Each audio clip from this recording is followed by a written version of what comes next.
بالآخر وہ film release ہو چکی ہے جس کا چرچا مہینوں سے سرحد پار سنائی دے رہا تھا۔ دھریندر سینما گھروں میں لگ چکی ہے۔ ایکشن، جاسوسی اور بارود سے بھرپور وہ کہانی جس نے کراچی کے ایک لوکل ڈان کو بالی ووڈ کے بڑے پردے پر پیش کر دیا۔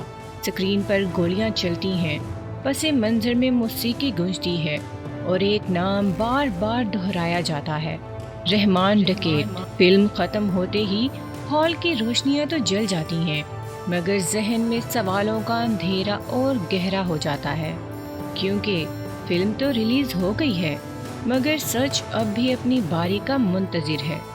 فلم میں رحمان ڈکیت کو جس زاویے سے دکھایا گیا وہ شاید ایک سنسنی خیز سکرپٹ کے لیے موزوں ہو، مگر حقیقت کی مکمل تصویر نہیں۔ اور جہاں رحمان ڈکیت کی بات ہوتی ہے وہاں ایک نام کو نظر انداز کرنا ممکن ہی نہیں، S S P Chaudhry Aslam. Film میں یہ کردار سنجے دت نے ادا کیا ہے، ایک سخت گیر انکاؤنٹر اسپیشلسٹ پولیس افسر کے طور پر جس کی موجودگی ہی خوف پیدا کر دیتی ہے۔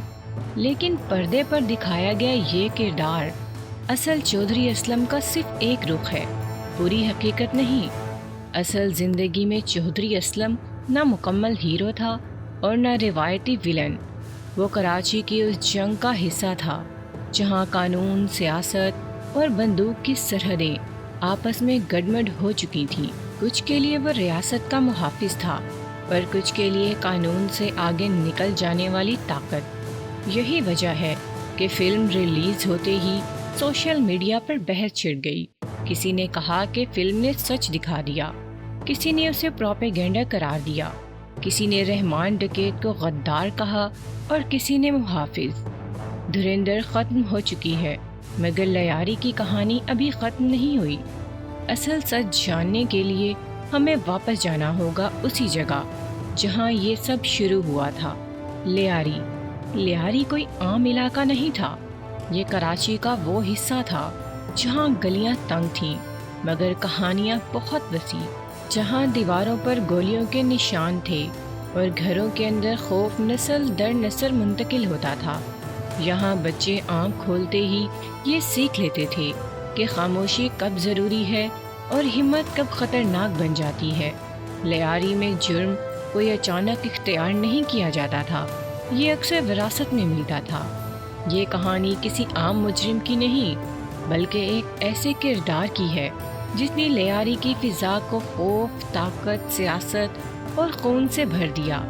اس کردار کا نام سردار عبد الرحمان بلوچ تھا جو دنیا میں رحمان ڈکیت کے نام سے مشہور ہوا۔ وہ افشانی گلی کے رہنے والے دادر بلوچ کا بیٹا تھا اور اس کی زندگی کا سب سے گہرا زخم یہ تھا کہ اس کے باپ کو لیاری کے بدنام زمانہ مجرم اقبال عرف بابو ڈکیت نے قتل کیا۔ یہی قتل وہ پہلا دھچکا تھا جس نے ایک معصوم بچے کو آہستہ آہستہ جرائم کی دنیا کی طرف دھکیل دیا۔ رحمان نے صرف 13 سال کی عمر میں جرم کی دنیا میں قدم رکھا۔ ایک معمولی جھگڑے نے خطرناک رخ اختیار کیا جب اس نے اپنے پڑوسی پر چھری سے حملہ کیا اور موقع سے فرار ہو گیا۔ یہی اس کا پہلا جرم تھا، مگر اس کے بعد جرائم کا ایسا سلسلہ شروع ہوا جو برسوں تک نہ رکا۔ پولیس ریکارڈ کے مطابق اس پر قتل، ڈکیتی، بھتہ خوری اور پولیس مقابلوں سمیت بے شمار مقدمات درج تھے، یہاں تک کہ اس کے سر کی قیمت 50 لاکھ روپے مقرر کر دی گئی۔ باپ کے قتل کے کچھ ہی عرصے میں رحمان بلوچ کو لیاری کے طاقتور کرائم ماسٹر حاجی لالو کی سرپرستی حاصل ہو گئی۔ بظاہر یہ ایسا تھا جیسے کوئی فلمی ویلن ایک مظلوم لڑکے کے جذبات سے کھیل رہا ہو، مگر حقیقت اس سے کہیں زیادہ گہری تھی۔ رحمان اور حاجی لالو کے تعلقات اس قدر مضبوط ہو گئے کہ دونوں خاندان رشتے میں بھی بن گئے۔ حاجی لالو کے بیٹے یاسر عرفات اور رحمان بلوچ دونوں کی شادیاں گولی مار کے امیر تاجر سیٹھ یوسف کی بیٹیوں سے ہوئی۔ یہی وہ وقت تھا جب رحمان ڈکیت ایک عام غنڈے سے بدل کر ایک خطرناک اور منجھے ہوئے کھلاڑی کے طور پر سامنے آیا۔ لیاری کی گلیوں میں وہ عارف بلوچ کے گینگ کے ساتھ نظر آنے لگا، چھوٹے موٹے جرائم، دھمکیاں اور طاقت کا نشہ۔ 1988 میں پولیس مقابلے میں عارف بلوچ کے مارے جانے کے بعد لیاری میں طاقت کا توازن ایک بار پھر بگڑ گیا۔ وہ خلا جو ایک گینگ لیڈر کی موت سے پیدا ہوا تھا زیادہ دیر خالی نہیں رہتا۔ لیاری جیسے علاقے میں طاقت ہمیشہ کسی نہ کسی کے ہاتھ میں منتقل ہو جاتی ہے، اور اس بار یہ طاقت آہستہ آہستہ رحمان ڈکیت کی طرف سرکنے لگی۔ وہ اب صرف ایک گینگ کا حصہ نہیں رہا تھا، بلکہ اپنی پہچان بنانے کے مرحلے میں داخل ہو چکا تھا۔ اس وقت لیاری میں ایک نہیں کئی طاقتور نام موجود تھے۔ بابو ڈکیت، حاجی لالو اور دیگر مقامی سرغنے اپنے اپنے علاقوں پر قابض تھے۔ ہر ایک کے پیچھے اسلحہ، پیسہ اور سیاسی روابط تھے۔ ان سب کے درمیان رحمان ڈکیت ایک نوجوان مگر بے خوف چہرے کے طور پر ابھرا، جو نہ صرف خطرہ مول لینے سے گھبراتا نہیں تھا بلکہ موقع کو پہچاننا بھی جانتا تھا۔ حاجی لالو وہ نام تھا جو اس دور میں لیاری اور اس کے اطراف میں اثر و رسوخ کی علامت سمجھا جاتا تھا۔ منشیات، جوا اور سٹے کے اڈوں سے حاصل ہونے والی دولت نے اسے طاقتور بنا دیا تھا، اور سیاست میں بھی اس کے قدم مضبوط ہونے لگے تھے۔ ابتدا میں وہ حاجی لالو کے گینگ کا حصہ بنا، مگر جلد ہی واضح ہو گیا کہ وہ صرف ماتحت رہنے کے لیے نہیں آیا۔ یہی وہ مرحلہ تھا جہاں تعلقات ذاتی سے کاروباری ہو گئے، رشتے بنے، شادیاں ہوئیں اور مفادات ایک دوسرے سے جڑتے چلے گئے۔ رحمان کی شادی حاجی لالو کے قریبی حلقے میں ہوئی، اور یوں وہ صرف ایک گینگ ممبر نہیں بلکہ ایک خاندان کا حصہ بھی بن گیا۔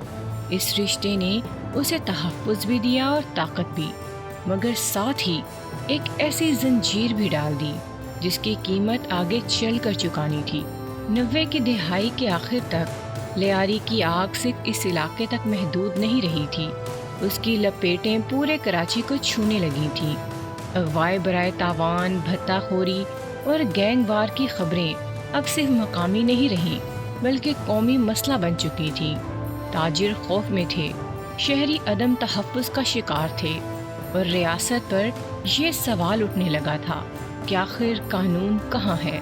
اسی دباؤ کے تحت حکومت نے فیصلہ کیا کہ لیاری کو نظر انداز کرنا ممکن نہیں رہا۔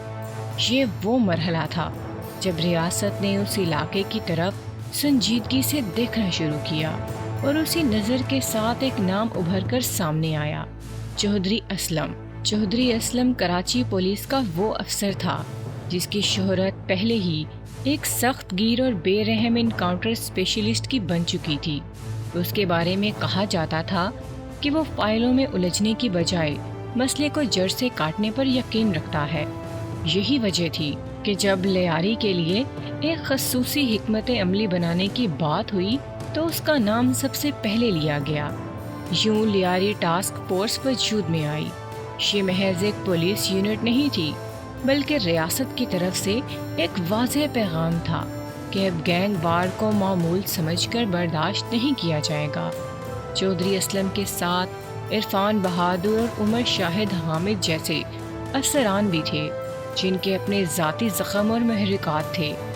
ان کے لیے صرف ڈیوٹی نہیں، ایک ذاتی جنگ بھی تھی۔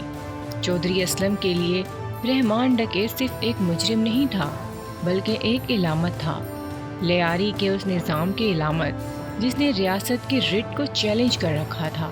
اسی لیے اس کی تلاش محض ایک گرفتاری نہیں بلکہ ایک چیلنج بن چکی تھی۔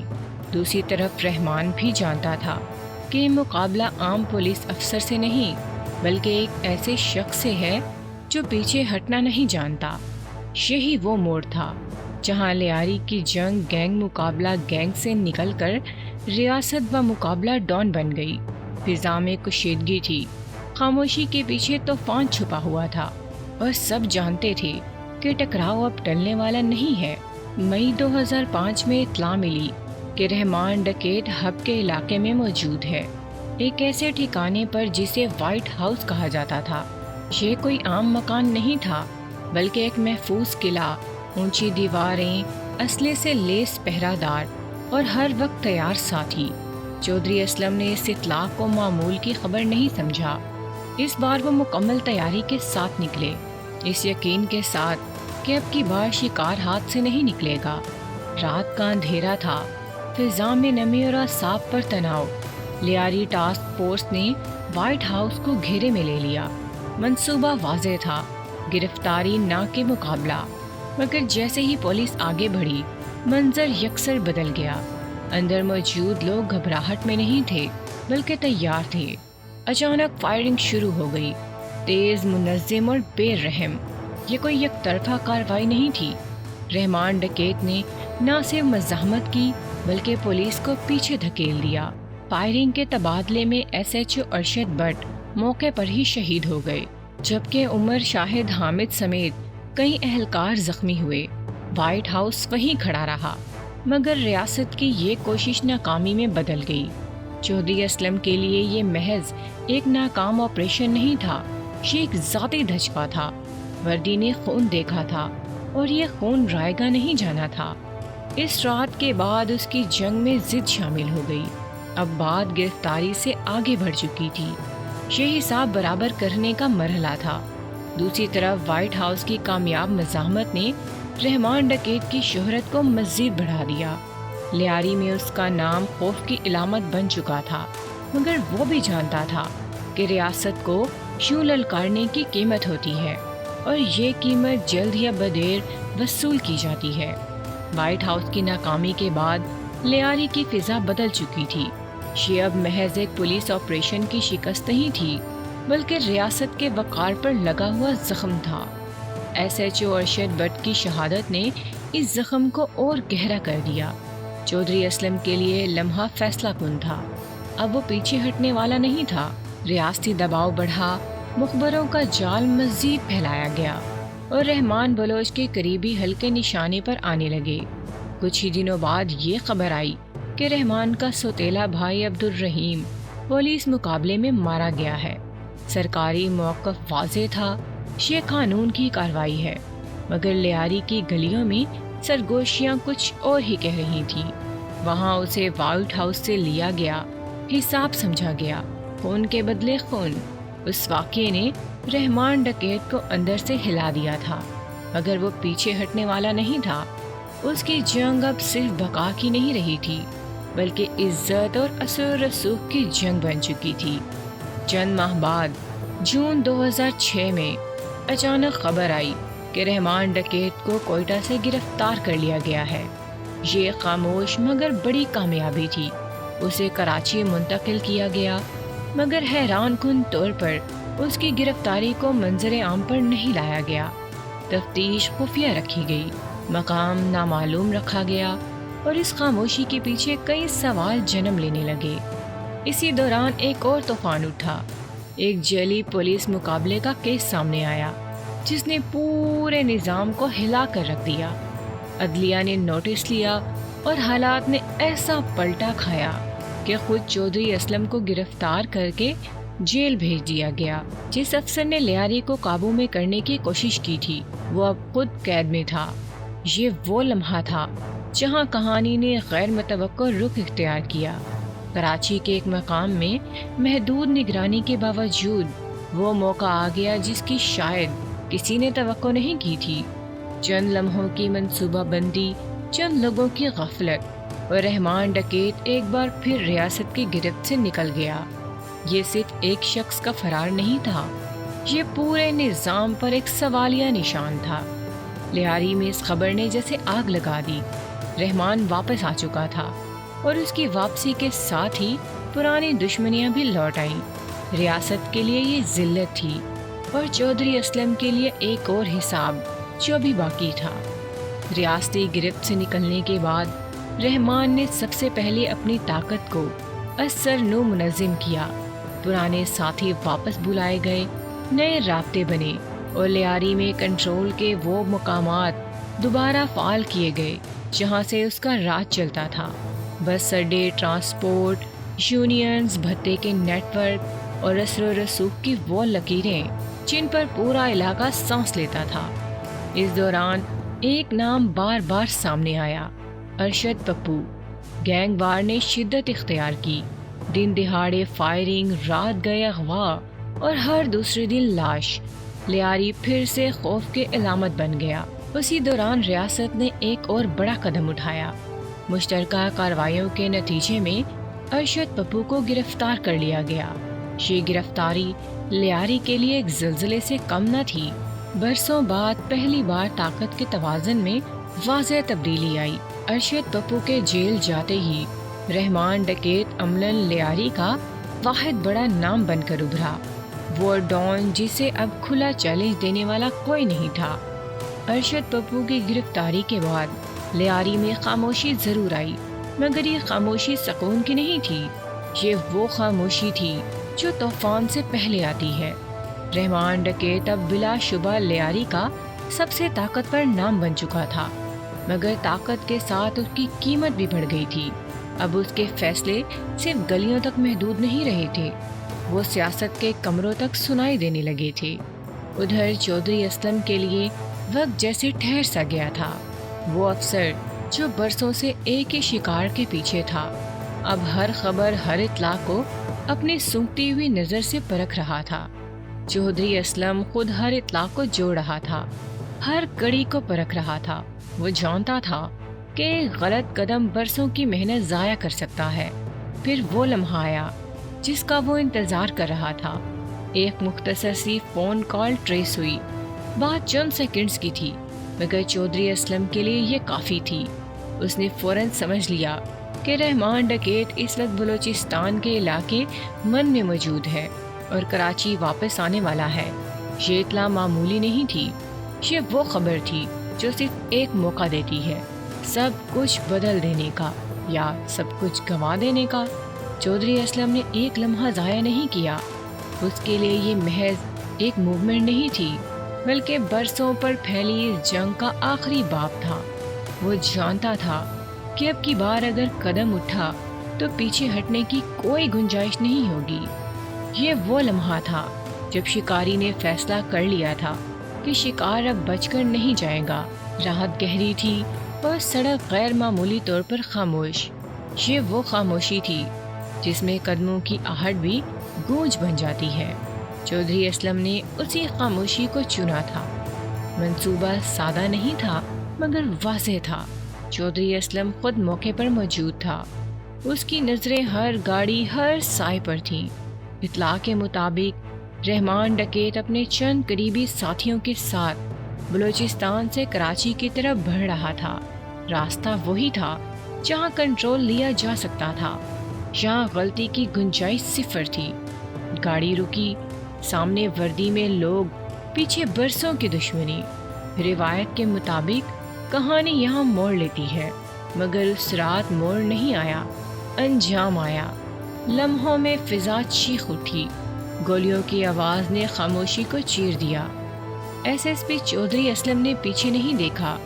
اس کی تربیت اور تجربہ اسے سکھا چکا تھا کہ ایسے لمحوں میں جذبات نہیں، نتائج دیکھے جاتے ہیں۔ چند ہی منٹوں میں سب کچھ ختم ہو چکا تھا۔ جب دھواں بیٹھا تو سب کچھ بدل چکا تھا۔ رحمان ڈکیت اور اس کے ساتھی اب اس کھیل کا حصہ نہیں رہے تھے۔ لیاری کے لیے یہ خبر زلزلہ تھی۔ کچھ نے سکھ کا سانس لیا، کچھ نے افسوس کیا اور کچھ نے خاموشی اختیار کی۔ طاقت کی وہ ساخت جو برسوں میں بنی تھی، ایک رات میں ٹوٹ گئی۔ ایک طرف سے اسے ریاستی کامیابی کی علامت کے طور پر دیکھا جا رہا تھا، دوسری طرف سوال بھی اٹھ رہے تھے۔ قانونی نکات، طریقہ کار اور نیت سب زیر بحث آنے لگے۔ چودھری اسلم جانتا تھا کہ اس کی زندگی میں یہ پہلا کیس نہیں جس پر سوال اٹھے ہوں، اور شاید آخری بھی نہیں ہوگا۔ میڈیا نے کہانی کو اپنے اپنے زاویے سے سنا۔ کہیں اسے انکاؤنٹر اسپیشلسٹ کی بڑی کامیابی کہا گیا، کہیں انسانی حقوق کے سوال اٹھے، اور کہیں سرحد پار سے ایک نیا بیانیہ تشکیل دیا گیا۔ ہر طرف شور تھا، مگر سچ ایک بار پھر شور کے بیچ دبنے لگا۔ وقت گزرتا گیا، مگر اثر باقی رہے۔ لیاری میں طاقت کی نئی صف بندی شروع ہوئی۔ ریاست نے وقتی سکون محسوس کیا، اور چودھری اسلم ایک بار پھر اگلے محاذ کے لیے تیار ہو گیا، کیونکہ کراچی میں ایک کہانی ختم ہوتی ہے تو دوسری شروع ہو جاتی ہے۔ کہانی یہاں آ کر ختم نہیں ہوتی، بس خاموش ہو جاتی ہے، کیونکہ خاموشی ہی وہ جگہ ہے جہاں تاریخ اپنا اصل فیصلہ محفوظ رکھتی ہے۔ پھر برسوں بعد بالی ووڈ نے اس کہانی کو دوبارہ زندہ کیا، مگر اپنے انداز میں۔ فلم ریلیز ہوئی، کردار تراشے گئے، مکالمے لکھے گئے اور حقیقت کو سینما کے فریم میں فٹ کرنے کی کوشش کی گئی۔ پردے پر ایک ڈان تھا، ایک انکاؤنٹر اسپیشلسٹ تھا اور ایک سادہ سی لکیر تھی، ہیرو اور ولن کی۔ مگر اصل زندگی میں یہ لکیر کبھی اتنی صاف نہیں ہوتی۔ حقیقت یہ ہے کہ رحمان ڈکیت صرف ایک مجرم نہیں تھا اور چودھری اسلم صرف ایک پولیس افسر نہیں تھا۔ دونوں اپنے اپنے وقت، حالات اور نظام کی پیداوار تھے۔ ایک لیاری کی گلیوں سے نکلا، طاقت اور سیاست کے بیچ پلتا رہا اور انجام تک پہنچا۔ دوسرا ریاست کی وردی میں وہ کام کرتا رہا جسے کوئی کرنا چاہتا تھا اور کوئی اس کی ذمہ داری لینے کو تیار نہیں ہوتا۔ فلمیں آسان فیصلے دکھاتی ہیں، حقیقت مشکل سوال چھوڑتی ہے۔ کیا اگر حالات مختلف ہوتے تو انجام مختلف ہوتا؟ کیا ریاست کے پاس کوئی اور راستہ تھا؟ کیا طاقت کا یہ کھیل کبھی کسی ایک فریق کے حق میں ختم ہو سکتا تھا؟ ان سوالوں کا جواب کسی فلم کے آخری سین میں نہیں ملتا۔ یہ جواب فائلوں کے درمیان، عدالتوں کی خاموشی میں اور ان گلیوں میں بکھرا پڑا ہے جہاں آج بھی لوگ شام ہوتے ہی دروازے بند کر لیتے ہیں۔ یہ کہانی اسی لیے سنائی گئی تھی تاکہ فلم اور حقیقت کے درمیان فرق واضح رہے۔ فیصلہ اب آپ کے ہاتھ میں ہے۔ آپ فلم کو مانیں یا اس سچ کو جو فلم سے پہلے بھی تھا اور فلم کے بعد بھی باقی رہے گا۔ یہ تھا SSP چودھری اسلم اور رحمان ڈکیت کا قصہ، ایک شہر، ایک ریاست اور ایک دور کی کہانی۔